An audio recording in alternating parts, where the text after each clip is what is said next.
இந்த பதிவில்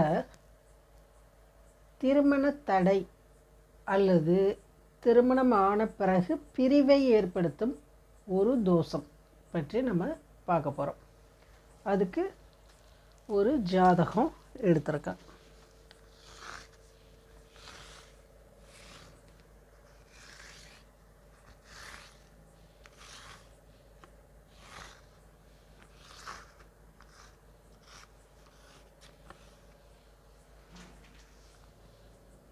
கடக லக்னம், லக்னத்தில் குரு இருக்காங்க, 11 கேது இருக்காங்க, 2 சனி, 3 சுக்கிரன் செவ்வாய், 4 சந்திரன், 5 ராகு சூரியன் புதன்.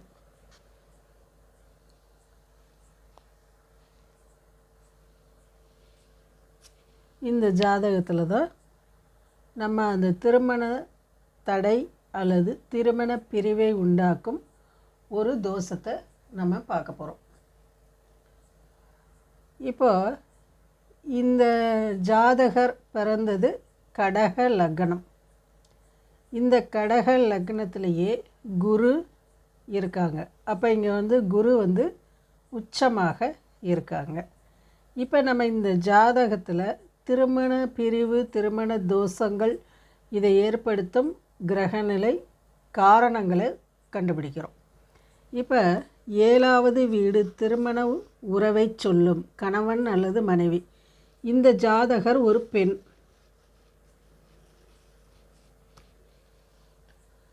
அப்போ 7வது வீடுங்கிறது கணவனை சொல்லும்.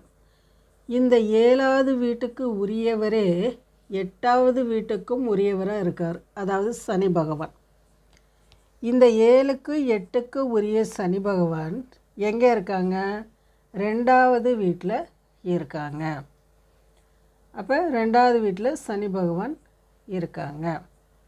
அடுத்து குடும்பஸ்தானத்தை சொல்லக்கூடிய 2வது வீட்டுக்குரிய சூரியன் எங்கே இருக்காங்க அப்படின்னா 5வது பாவகத்தில், அதாவது பகை வீட்டில் சூரியன் இருக்காங்க. அவங்களோட புதன் இருக்கார், ராகு இருக்காங்க. அப்போ இங்கே சூரியன் ராகு கிரகஸ்தம் ஆகியிருக்காங்க. அப்போ இந்த இடத்துல ராகு தான் பலவானாக இருப்பார். அப்போ இங்கே சூரியன் புதன் எல்லாம் இங்கே அடிபட்டுருச்சு. அப்போது 5வது வீட்டில் ராகு ஆதிக்கம் செலுத்துவார். இந்த 5வது வீடு விருச்சிக ராசியாகவும் இருந்து, அதாவது நீர் ராசியாகவும் இருப்பதால் இங்கே ராகு பலமான அதிகாரத்தோடு இருக்கும். அப்போ இங்கே சூரியன் புதன் அடிபட்டு ராகு பலமாக இருக்கும். இப்போ இந்த 5வது வீடு அப்படிங்கிறது பூர்வ புண்ணிய ஸ்தானத்தை சொல்லும். இந்த பூர்வ புண்ணிய ஸ்தானத்தின்படி, அதாவது குலதெய்வங்களையும் சொல்லும். அப்போ இவங்க பூர்வ புண்ணிய ஸ்தானத்தின்படி அங்கே தெய்வங்கள் மறைக்கப்பட்டிருக்கு. 2வது சூரியன் புதன் ராகு 3 சேர்ந்து இருக்கிறதுனால இங்கே நம்ம ஏற்கனவே சொல்லுவோம், இது ஒரு தோஷம். சூரியன் புதன் இணைஞ்சாலே தோஷம். அதோட ராகுவும் சேர்ந்துருக்காங்க. அப்போ இவங்களுடைய மூதாதையர்கள் வழியில் ஒரு தோஷம் இருக்குது, குலதெய்வ தோஷம் இருக்குது. இப்போ அடுத்தது பார்த்திங்கன்னா 2வது வீடு பார்த்துட்டோம். அப்போ இந்த 2வது வீடு குடும்பம் நடத்தக்கூடிய அந்த 2வது வீடு இங்கே 5ஆம் இடத்தில் அமர்ந்து பாதிக்கப்பட்டிருக்கும்போது, அப்போ இவங்க குடும்பம் பாதிக்கப்படும் இல்லையா, வாழ்க்கை பாதிக்கப்படும். இங்கே 7க்குரிய சனி பகவானும் இங்கே உட்காந்துருக்காங்க. இப்போ அடுத்து பார்த்திங்கன்னா இது பெண் ஜாதகம் அப்படிங்கிறதுனால கணவரை குறிக்கக்கூடியது செவ்வாய் கிரகம். இந்த செவ்வாய் கிரகம் 5க்கும் 9க்கும் 10க்கும் அதிபதி, 5க்கும் 10க்கும் அதிபதியாக வர்றாங்க. செவ்வாய் வந்து 5க்கும் 10க்கும் அதிபதியாக வந்து 3வது வீட்டில் இருக்காங்க. அப்போ செவ்வாய் வந்து 3வது வீட்டில் இருக்காங்க. அப்படிங்கும்போது 3வது வீடு வெற்றியை குறிக்கக்கூடியது. அப்போ பூர்வ புண்ணியங்களும் 10வது வீடு தொழில், 10வது வீடுங்கிறது தொழில், இது எல்லாமே இவங்களுக்கு வெற்றியை கொடுக்கும் அப்படின்னு சொல்லப்படுது. இப்போ இங்கே செவ்வாய் தனியாக இருந்தால் இது நடக்கும். இப்போ இங்கே 3வது வீட்டில் சுக்கிரன் இருக்காங்க. சுக்கிரன் எத்தனைக்கு உரியவர்னா 4க்கும் 11க்கும் உரியவர். இப்போ 4வது வீடு அப்படிங்கிறது சுகபோகங்களை சொல்லக்கூடியது. 11வது வீடு அப்படிங்கிறது லாபங்களை சொல்லக்கூடியது.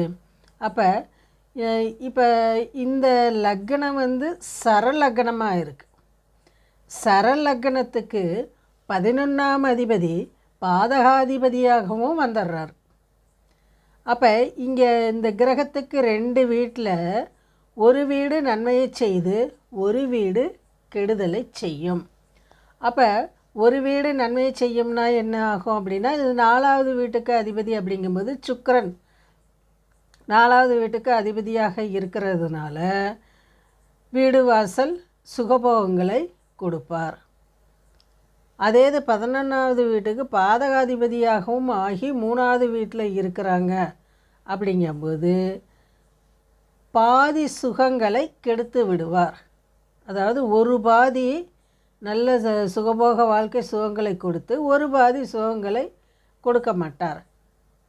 இந்த சுக்கிரன் 5வது 10வது வீட்டுக்கும் அதிபதியாகவும் ஆகி செவ்வாயோடு சேர்ந்தும் இருக்கிறதுனால 4க்கும் 11க்கும் அதிபதியாகி 5க்கும் 10க்கும் அதிபதி கூட சேர்ந்து இருக்காங்க. அப்போ இப்படி சேர்ந்து இருக்கும்போது பாதகத்தை செய்யக்கூடியது. அந்த செவ்வாய் வந்து கணவரை சொல்லும். அப்போ இந்த கணவரை வந்து ஒரு பாதிப்புக்கு உள்ளாக்கக்கூடிய சூழ்நிலையை இந்த சுக்கிர பகவான் செய்வார். 2வது பார்த்திங்கன்னா, இந்த லக்னத்துக்கு கடக லக்னத்துக்கு குரு யாருன்னா 6க்கு அதிபதி, 6க்கும் 9க்கும் அதிபதியாக வர்றாரு. 6க்கும் 9க்கும் அதிபதியாக வந்து உச்சம் பெற்ற நிலையில் இங்கே குரு பகவான் இருக்காங்க. அப்படிங்கும்போது இங்கே என்ன இருக்கும்னா, ஒரு லக்னத்தில் குரு பகவான் தனித்த நிலையில் வேறு எந்த கிரகங்கூடையும் சேராமல் தனித்த நிலையில் இருக்கும்போது இவங்களுக்கு பிடிவாத குணங்கள் அதிகமாக இருக்கும். அப்போ பிடிவாத குணங்கள் அதிகமாக இருக்கும். 2வது 6வது வீட்டுக்கு உரியவர்னால வயிறு சம்பந்தமான நோய்கள் இவருக்கு இருந்திருக்கலாம். அடுத்தது நம்ம இப்போ 7வது வீடு பார்த்தோம். 7வது வீடு சனி பகவான் 8க்கும் உரியவராகவும் அவரே ஆகி 2வது வீட்டில் அமர்ந்திருக்காங்க. அடுத்து செவ்வாய் கணவரை கொடுக்கக்கூடிய செவ்வாய், அவர் சுக்கிரன், அதாவது 11ஆம் அதிபதியான சுக்கிரன் பாதகாதிபதி கூட சேர்ந்து இருக்காங்க. அப்போ இங்கே ஒரு தோஷத்தை சொல்லுது.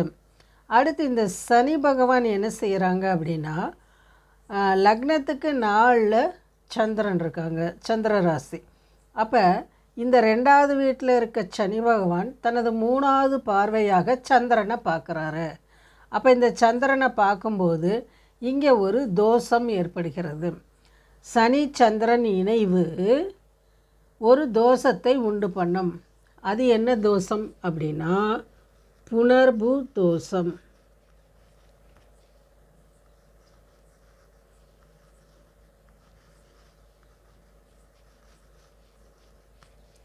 புனர்பூ தோஷத்தை சொல்லும். அதாவது சனியும் சந்திரனும் எந்த இடத்துல இருந்தாலும் பார்வையாகவோ சேர்க்கையாகவோ இல்லை நட்சத்திர பரிவர்த்தனையாகி இருந்தாலோ அது புனர்பூ தோஷத்தை சொல்லும். இது யோகத்தையும் சொல்லும். ஒரு பாதி யோகம் ஒரு பாதி தோஷம். அதாவது திருமண தடை, குடும்ப பிரிவு, கணவரை விட்டு பிரிஞ்சு விவாகரத்து வாங்கிறது, இதை சொல்கிறது புணர்வு தோஷம். இதே புணர்வு யோகம் என்ன செய்யுன்னா அரசியல் சம்பந்தமான விஷயங்களில் ஒரு பெரும் யோகத்தை கொடுக்கும். ஏன்னா இங்கே சந்திரன்கிறது மனோகாரகன், சனி பகவான் அப்படிங்கிறது மக்கள். அப்போ சனியும் சந்திரனும் சேர்ந்திருக்கும்போது பார்வையாக இருந்தாலுமே மக்களாகிய சனி பகவானின் ஆசி அவங்களுடைய மனநிலை சந்திரன், அதாவது மக்களின் மனநிலை சந்திரனாகி அது இவங்களுக்கு வெற்றியை கொடுக்கும். அப்போது இவங்க அரசியலில் பெரும் புள்ளியாக ஆவதற்கு இந்த புணர்வு யோகம் அப்படிங்கிற செயல் இங்கே நடைபெறுது. எந்த ஒரு அரசியல் தலைவர்களும் பெரும் செல்வம் படைத்து ஒரு பெரும் மதிப்பு மரியாதை ஒரு அரசியல் உச்ச நிலையில் இருப்பதற்கு காரணமாக விளங்குவது இந்த சனி சந்திரன் இணைவு. யாருடைய ஜாதகத்தில் சனி சந்திரன் இணைவு இருக்கோ அவங்க பொது வழியிலையும் அரசியல் சம்பந்தமான விஷயங்களிலையும் பெரும் அதிகாரியாகவும் அரசியல்வாதியாகவும் திகழ்வார்கள். ஏனால் சனி பகவான் மக்களை சொல்லும், சந்திர பகவான் மனநிலையை சொல்லும். அப்போ இவங்க ரெண்டு பேரும் பார்வை சேர்க்கை ஒரு ஜாதகத்தில் இருக்குன்னா இதோட ஆதரவு அந்த ஜாதகருக்கு இருக்கும். அப்போ மக்களின் ஆதரவு அந்த ஜாதகருக்கு இருக்கும். இவர் இந்த பெண் 1966 to 80 வரைக்கும் அரசியலில் பெருந்தலைவராக இருந்திருக்காங்க. அப்போ கிட்டத்தட்ட ஒரு 15 வருஷம்னு வச்சுக்கோங்க, 66 13 வருஷம் ஒரு அரசியல் பெரும் தலைவராக இருந்திருக்காங்க. இப்போ இவங்க யாருன்னு நான் சொல்கிறேன். அதாவது மறைந்த முன்னாள் பாரத பிரதமர் திருமதி இந்திரா காந்தி அவர்கள். அதாவது அவர் அரசியலில் சின்ன வயசுல, அதாவது ஜவஹர்லால் நேரு அவங்க அப்பா, அவர் கூடவே இருந்ததுனால இவங்களுக்கு அரசியலில் ஈடுபாடு ஏற்பட்டது. காங்கிரஸில் இவங்க பெரும் கூட்டங்களை நடத்தி அப்போ விடுதலைக்காக பாடுபட்டாங்க. அதில் உணர்ச்சிகரமாக ஈடுபட்டது இந்திரா காந்தி அவர்கள்.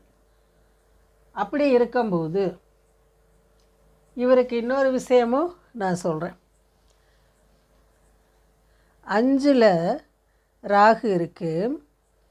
இந்த சூரியன் புதன் சேர்க்கை இந்த 5ல் ராகு அப்படிங்கும்போது 7வது வீடு, 7வது வீட்டுக்குரிய சனி பகவான் 2ல் இருக்காங்க, குடும்பஸ்தானத்தில் இருக்காங்களா. இப்போ இந்த சனி பகவான் வாங்கின சாரம் என்னன்னு பார்த்தீங்கன்னா சூரியனுடைய சாரம். இங்கே 3 நட்சத்திரம் வருதுங்களா, மகம் பூரம் உத்திரம் வருது. இப்போ இதில் உத்திர நட்சத்திரத்தில் சனி பகவான் இருக்காங்க. அப்போ உத்திர நட்சத்திரத்தில் சனி பகவான் இருக்காங்க அப்படிங்கும்போது உத்திரங்கிறது சூரியனுடைய நட்சத்திரம். உத்திரம் சூரியனுடைய நட்சத்திரம். இப்போ சூரியன் 5வது வீட்டில் இருக்காங்க. அதாவது ஒரு லவ் மேரேஜ் அப்படிங்கிறது என்னென்னா 7, 5 சம்மந்தப்படணும். இங்கே 7வது வீட்டுக்குரிய சனி பகவான் 2ல் அமர்ந்து குடும்பஸ்தானத்தில் அமர்ந்து சூரியனுடைய சாரம் வாங்கியிருக்காங்க. 5வது வீட்டில் இருக்க சூரியனுடைய சாரம் வாங்கியிருக்காங்க. அப்போ இவங்களுக்கு காதல் அப்படிங்கிறது, காதல் குடும்பம் இதுனா சனி வந்து குடும்பத்தில் உட்காந்துருக்காங்க. 2வது வீடு குடும்பஸ்தானம். அங்கே சனி பகவான் அமர்ந்து 5வது வீட்டில் இருக்கக்கூடிய சூரியனுடைய சாரம் உத்திர நட்சத்திரத்தில் இருக்காங்க. அப்படிங்கும்போது இவங்களுக்கு காதல் திருமணம் அப்படிங்கிறதுக்கு வாய்ப்பு இருக்குது. குடும்ப அமைப்பு உண்டாக்கக்கூடிய வாய்ப்பு இருக்குது. அதே போல் திருமதி இந்திரா காந்தி அவர்கள் தங்கள் காங்கிரஸில் இருந்த ஒரு நபருடைய பையனை விரும்பி திருமணம் செய்கிறாங்க. அவர் பேர் ஃபெரோஸ் காந்தி, பார்சி இனத்தை சேர்ந்தவர். இந்திரா காந்தி அம்மையார் வந்து பண்டிட் இனத்தை, காஷ்மீர் பண்டிட் இனத்தை சேர்ந்தவங்க. இவர் ஃபெரோஸ் காந்திங்கிறவர் பார்சி இனத்தை சேர்ந்தவங்க. இவங்களுக்குள்ளே அந்த காங்கிரஸ் கட்சியில் இருக்கும்போது காங்கிரஸ் கட்சியில் தொண்டராக இருந்து ஃபெரோஸ் காந்தி நிறைய உதவிகளை செஞ்சதுனால அவங்களுக்கு இந்திரா காந்தி அவங்க மேலே ஈடுபாடு காட்டி அவங்களுக்கு ரொம்ப பிடிச்சி போச்சு. மேலும் கமலா அம்மையார், அதாவது இந்திரா காந்தியோட அம்மா கமலா அம்மையார் வந்து காங்கிரஸ் கூட்டங்கள் இதில் எல்லாம் ஃபெரோஸ் காந்தி வந்து ரொம்ப உதவியாக இருந்திருக்கார். அவருடைய தாயாரான கமலா நேருக்கு உடல்நிலை சரியில்லாத போது கூடவே இருந்து கவனிச்சுட்டு நல்ல விதமாக இருந்ததுனால இந்திரா காந்திக்கு அவர் மேலே அஃபெக்ஷன் ஆயிடுச்சு. அப்போ திருமணம் செய்யலாங்கும்போது ஆனால் ஜவஹர்லால் நேரு வந்து அதை எதிர்த்துட்டார். ஜவஹர்லால் நேரு எதிர்த்துட்டார். இங்கே வந்து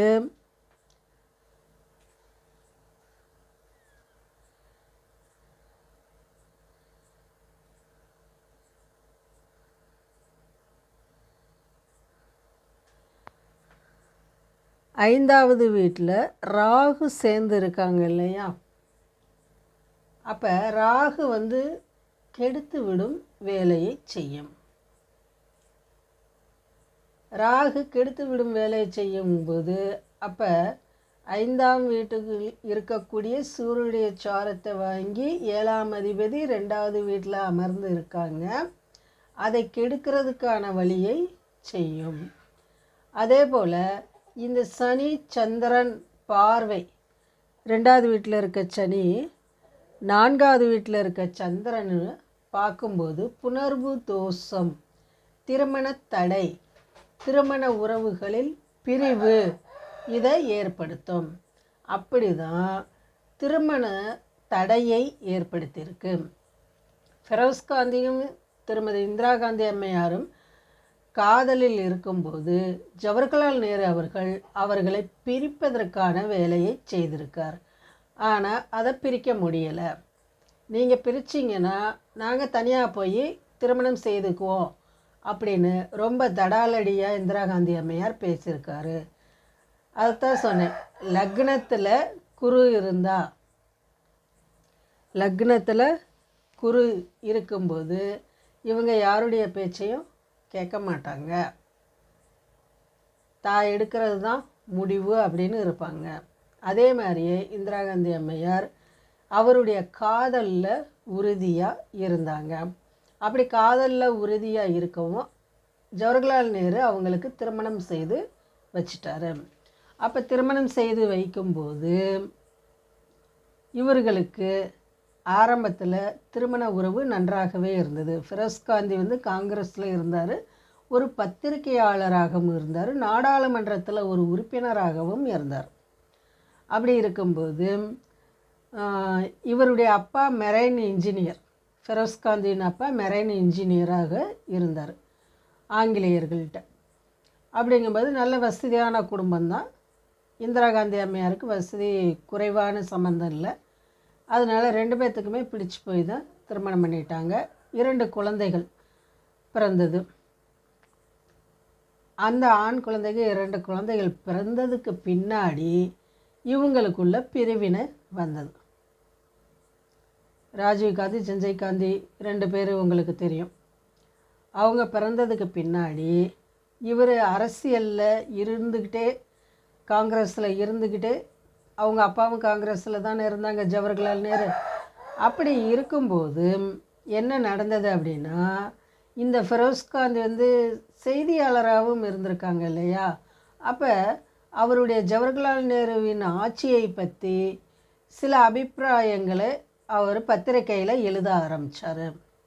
இப்போ தன்னுடைய அப்பாவை பற்றி இவர் இந்த மாதிரி எழுதுகிறாரு அப்படின்னு இந்திரா காந்திக்கு கோபம் வந்தது. கோபம் வந்ததுமே திருமண உறவில் விரிசல் ஏற்பட்டது. 2 குழந்தைகளையும் கூட்டிகிட்டு ஜவஹர்லால் நேரு கூடவே இந்திரா காந்தி அம்மையார் இருந்துட்டார். அதன் பிறகு ஃபெரோஸ்காந்தி தனியாக தான் இருந்தாங்க. அதுக்கப்புறம் அவருக்கு மாரடைப்பு 1958 ஏற்பட்டுச்சு. 1958 ஏற்படும்போது இந்திரா காந்தி அம்மையார் சரி தமது கணவர் தானே என்று சேர்ந்து வாழ்கிறதுக்காக போயிருக்காங்க. அப்படி சேர்ந்து வாழ போகும்போது அடுத்த 2 வருடங்களிலே 1958 ஃபஸ்ட் அட்டாக் வந்திருக்கு. 1960 செகண்ட் அட்டாக் வந்து அவர் மாரடைப்பில் இறந்துட்டார். ஃபெரோஸ்காந்தி இறந்துட்டார். அப்படிங்கும்போது இவங்க காதல் திருமணம் தான் பண்ணாங்க, விரும்பி தான் பண்ணாங்க. ஆனால் இவங்களுக்கு இருந்த தோஷம், புணர்வு தோஷம் அப்படிங்கிறது விதவை, திருமண முறிவு, விவாகரத்து, குடும்ப உறவில் சிக்கல் இதில் உண்டு பண்ணக்கூடியது. அதே போல் மனவொத்த தம்பதிகளாக இருந்தாலுமே ஏதோ ஒரு விஷயத்தில் 2 பேர்த்துக்கும் கருத்து வேறுபாடு ஏற்பட்டது. தனது அப்பாவின் ஆட்சியை குறை கூறி எழுதவுமே பத்திரிக்கையில் எழுதவும் ஃபெரோஸ்காந்தி எழுதுனதுனால இந்திரா காந்திக்கு கோபம் வந்து அப்பா கூட போயிட்டாங்க. அதுக்கப்புறம் அவருக்கு ஃபெரோஸ்காந்திக்கு உடல்நிலை சரியில்லை அப்படின்ட்டு வந்தாங்க கணவரை பார்க்குறதுக்கு. ஆனால் அவர் 2 வருடத்திலேயே மறு அட்டாக் வந்து இறந்துட்டாங்க. இப்போ இந்த புணர்வு தோஷம் அப்படிங்கிறது விவாகரத்து, திருமண முறிவு, திருமண தடை இவற்றை சொல்லக்கூடாது. நான் எதுக்கு இப்போ இந்திரா காந்தி அம்மையார் ஜாதகத்தை எடுத்தேன்னா, இப்போ தனிப்பட்ட ஒரு நபருடைய, எனக்கு தெரிஞ்ச ஒரு நபருடைய ஜாதகத்தை எடுக்கிறேன்னு வச்சுக்கோங்க. சில பேர் சொல்லுவாங்க இவங்க ஏதோ எடுத்துக்கட்டி பேசுகிறாங்க, அவங்கள பற்றி என்ன தெரியும் அப்படின்னு. சரிங்களா? அதனால தான் இப்போ ஒரு பிரபலமான, இப்போ பாஸ்டில் வந்து விஜயகாந்த் அவர்களின் ஜாதகம் போட்டிருந்தேன். அதே மாதிரி ஒரு பிரபலமான ஒரு நபர்களுடைய ஜாதகத்தை நம்ம எடுத்து போடும்போது அவங்க வாழ்ந்த வாழ்க்கைக்கும் இந்த ஜாதகத்துக்கு எப்படி பொருந்தி வருதுன்னு நம்ம தெரிஞ்சுக்கலாம். இப்போ அஸ்ட்ராலஜி படிக்கிறவங்களும் ஆரம்ப கட்டத்தில் இருக்கவங்களும் இப்போ இதை பார்த்து தெரிஞ்சுக்குவாங்க. கிரக நிலைகள் இந்த மாதிரி இருந்தால் இது மாதிரி நடக்கும் அப்படின்னு. அப்போ அவங்க வந்து வேறொருத்தருக்கு ஜாதகம் பார்க்கும்போது இல்லை தனது வீட்டில் இருக்கவங்களுக்கு ஒரு ஜாதகம் பார்க்கும்போது இந்த புணர்வு தோஷம் இருந்ததுன்னா யோசனை பண்ணி திருமணம் செய்யணும். யோசனை பண்ணி திருமணம் செய்யணும் அப்படிங்கிறத விட கிரகங்கள் தங்களது கடமையை செய்யும். அப்போ அவங்களுக்கு ஆறுதலாக இருக்கணும், அரவணைப்பாக இருக்கணும். இப்போ இது ஒரு பெண் ஜாதகம் அப்படிங்கிறதுனால அவங்க அப்பா அரவணைப்பாக இருந்தாங்க.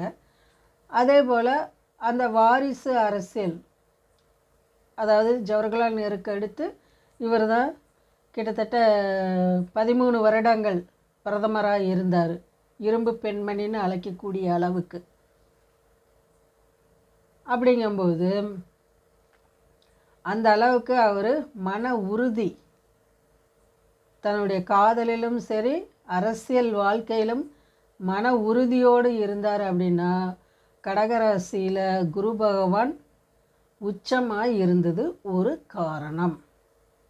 2வது 3வது வீட்டில் செவ்வாய், 3வது வீடு அப்படிங்கிறது செவ்வாய் இருக்கிறதுனால அந்த வீடு வெற்றியை கொடுக்கக்கூடிய வீடாகவும், புணர்வு யோகத்தின்படி திருமண விஷயத்தில் தோஷமானாலும் புணர்வு யோகத்தின்படி சனி சந்திரன் பார்வை மக்களின் மனநிலை இவங்களுக்கு சாதகமான ஒரு சூழ்நிலையை ஏற்படுத்தி தான் அவங்க 13 வருஷம் பிரதமராக இருந்தாங்க. அவங்க பிறந்தது 1917 வருஷத்தில் பிறந்தாங்க. கிட்டத்தட்ட 63 வயசு, அதாவது 1917 பிறந்தது, 1917 பிறந்தது, இறந்தது 1984. அப்படிங்கும்போது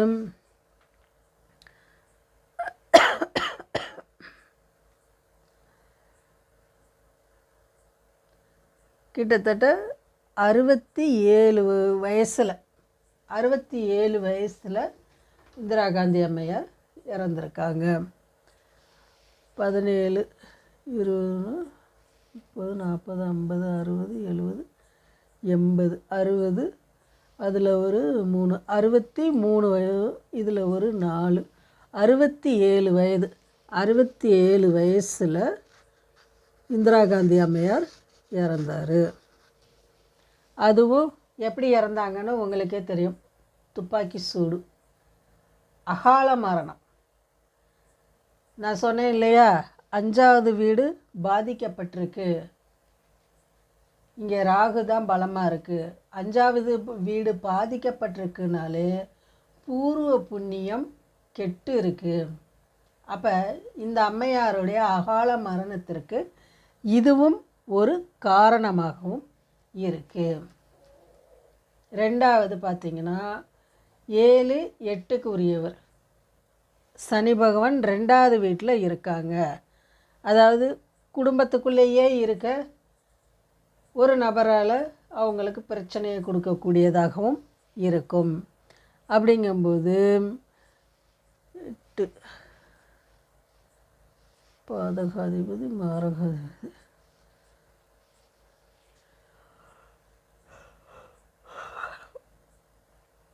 சனி பகவான் சொல்கிறது பணியாளையும் சொல்லும், தங்களது வீடுகளில் வேலை பார்க்கும் பணியாட்களையும் சொல்லும்.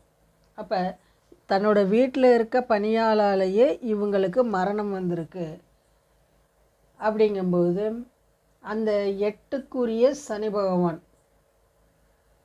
2வது வீட்டில் இருந்ததும் இவங்களுக்கு மரணத்தை, அகால மரணத்தை ஏற்படுத்தக்கூடிய வாய்ப்பை கொடுத்துருக்கு. அதுக்கு முக்கிய காரணமே 5வது வீடு. இங்கே ராகு பலமாக இருக்காங்க. ராகு பலமாக இருக்கும்போது 5வது வீடு ரொம்ப பாதிக்கப்பட்டிருக்கு. இவங்க மூதாதையர்கள், இவர்களுடைய மூதாதையர்கள் ரொம்ப பாவம் பண்ணியிருப்பாங்க, குலதெய்வ அருள் இல்லாமல் இருந்திருக்கு. எவ்வளோ பெரிய புகழ் படைத்து அவங்க வாழ்ந்தாலுமே கடைசியில் ஒரு அகால மரணம் அடைவதற்கு காரணமாக இருந்திருக்கு. இப்போ இந்த ஜாதகத்தின்படி 2 விஷயம், அதாவது நம்ம மெயினாக பார்த்தது புணர்வு தோஷம், புணர்வு யோகம். புணர்வு தோஷங்கிறது திருமண தடையை உண்டு பண்ணும், விதவையையும் உண்டு பண்ணும், விவாகரத்தையும் உண்டு பண்ணும். இவங்க மன ஒத்த தம்பதிகளாக இருந்ததுனால விவாகரத்து இல்லாமல் விதவை ஆயிட்டாங்க இந்த அம்மையார். இதேது மனமொத்த தம்பதிகளாக இல்லாமல் இருந்திருந்தால் இவங்களுக்கு விவாகரத்து வாங்கிட்டு தனியாக இருந்திருப்பாங்க. இவங்களுக்கு பிடிச்சு லவ் பண்ணி கல்யாணம் பண்ண ஒரே காரணத்துக்காக இவங்க விதவையாகியிருக்காங்க. இவங்க தனியாகவே இருந்திருந்தாங்கன்னா விதவையாக ஆகியிருக்க மாட்டாங்க. விவாகரத்து வாங்கியிருந்தால் விதவையாக ஆக மாட்டாங்க. இவங்க ஜாதக பிரகாரம் திருமணம் காதல் திருமணமாக இருந்ததுனால ஒருத்தரை விரும்பித்தானே திருமணம் பண்ணுறோம். அப்போ அவங்க மேலே அஃபெக்ஷன் இருந்துக்கிட்டே தானே இருக்கும். அப்போ அவங்கள நிரந்தரமாக எப்படி பிரிக்கிறது அப்படின்னு சொல்லிட்டு இந்த கிரகங்கள் வேலை செஞ்சிடும். சண்டை போட்டு பிரிஞ்சு திரும்ப சேர்ந்து 1958 திரும்ப சேர்ந்து வாழ்ந்தாங்க. 2 வருஷம்தான் வாழ்ந்தாங்க. 1960 மர அட்டாக்கில் ஃபெரோஸ் காந்தி இறந்து போயிட்டாங்க. அப்படிங்கும்போது இப்போ நீங்கள் 10 பொருத்தம் 15 பொருத்தம்னு பார்க்குறீங்க. செவ்வாய் தோஷம் இருக்கா, மாங்கல்ய தோஷம் இருக்கா, நாக தோஷம் இருக்கா அப்படின்னு நிறைய தோஷங்கள் இருக்கான்னு பார்க்குறீங்க. இதில் வந்து மெயினான தோஷம் வந்து பெண்களுக்கு புணர்வு தோஷம் இருக்கான்னு பார்க்கணும். அது எந்த விதத்திலேயாவது பரிகாரமாக இருக்கான்னு பார்த்துக்கணும். ஏன்னா புணர்வு தோஷம் வந்து இப்போ குரு பகவான் பார்க்குறாங்கன்னு வச்சுக்கோங்க, சனியனோ சந்திரனையோ குரு பகவான் பார்த்தா அந்த தோஷம் நீங்கிரும். ரெண்டாவது சனி செவ்வாய் இணைஞ்சு பார்த்துருக்குன்னு வச்சுக்கோங்க. இப்போ சனி செவ்வாய் இப்போ ரெண்டாவது வீட்டில் சனியும் செவ்வாயும் சேர்ந்து சந்திரனை பார்க்குதுன்னா அப்போ பாதிக்காது. ஏன்னா சனி செவ்வாயோ யுத்த கிரகங்கள், ஒருத்தரை கெடுக்கிற கிரகம். சனி பகவான் மந்தக்காரகன், செவ்வாய் காரகன் வந்து வேகக்காரகன். இவர் வேகத்தை கொடுப்பாரு, அவர் வேகத்தை குறைப்பார். இவங்களுக்குள்ள பிரச்சனையாயிட்டு இருக்கும்போது அவங்க பவர் வந்து அந்த யுத்தத்துக்கே போயிடும். அப்போ இந்த பார்வை வேலை செய்யாது. அதே போல் குரு வந்து இந்த சந்திரனையோ இந்த சனி பகவானையோ பார்த்தாலும் தோஷம் வராது. அதே போல் சுக்கிரனோட இணைஞ்சு சனி பகவான் இருந்தாலும் இந்த தோஷம் வராது. அதே போல் குருவின் வீடுகளில் இருந்தாலும் இந்த தோஷம் வராது. அப்படிங்கும்போது நமக்கு தோஷ நிவர்த்தி ஆயிருக்கான்னு ஒரு ஜாதகத்தில் பார்த்துக்கணும். தோஷ நிவர்த்தி ஆகாமல் இருக்கானும் பார்த்துக்கணும். ரெண்டையுமே நம்ம பார்த்து தான். இப்போ சனி சந்திரன் பார்க்குறாங்க உடனே புணர்வு தோஷம் அப்படின்னு சொல்லிடக்கூடாது.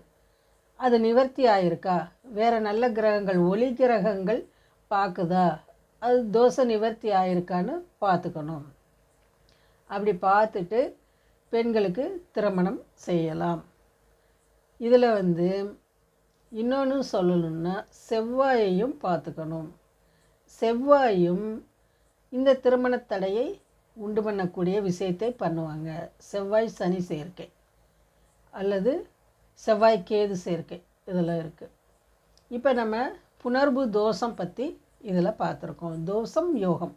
அந்த யோகங்கிறது அரசியல் செல்வாக்கையும் சமூக தொண்டு. இவர் வந்து காங்கிரஸில் இருந்து விடுதலைக்காக போராடினாங்க இல்லையா, அப்போ வந்து சமூக தொண்டையும் அந்த அரசியலில் உச்சத்தையும் கொடுக்கக்கூடியது புணர்வு யோகம். சனிச்சந்திரன் பார்வை அது வாழ்க்கையில் குடும்ப வாழ்க்கையில் பிரிவினையையும் விதவை யோகத்தையும் கொடுக்கக்கூடியதாகவும் இருக்குது. பொதுவாகவே அரசியல் தலைவர்களுக்கு குடும்ப வாழ்க்கை சரியாக இருக்காது. ஒவ்வொருத்தர் ஜாதகத்தையும் பார்த்தா தெரியும். அதே போல் தான் இந்த அம்மையாருக்கு, அதாவது முன்னாள் பிரதமர் மறைந்த இந்திரா காந்தி அம்மையாருக்கு இந்த தோஷத்தின்படி சனிச்சந்திரன் புணர்வு தோஷத்தின்படியும் புணர்வு யோகத்தின்படியும் இவருக்கு ஒரு வாழ்க்கை பாதிக்கப்பட்டு இன்னொரு வாழ்க்கையில் வந்து புகழ்மிக்கவராக இருந்திருக்காரு.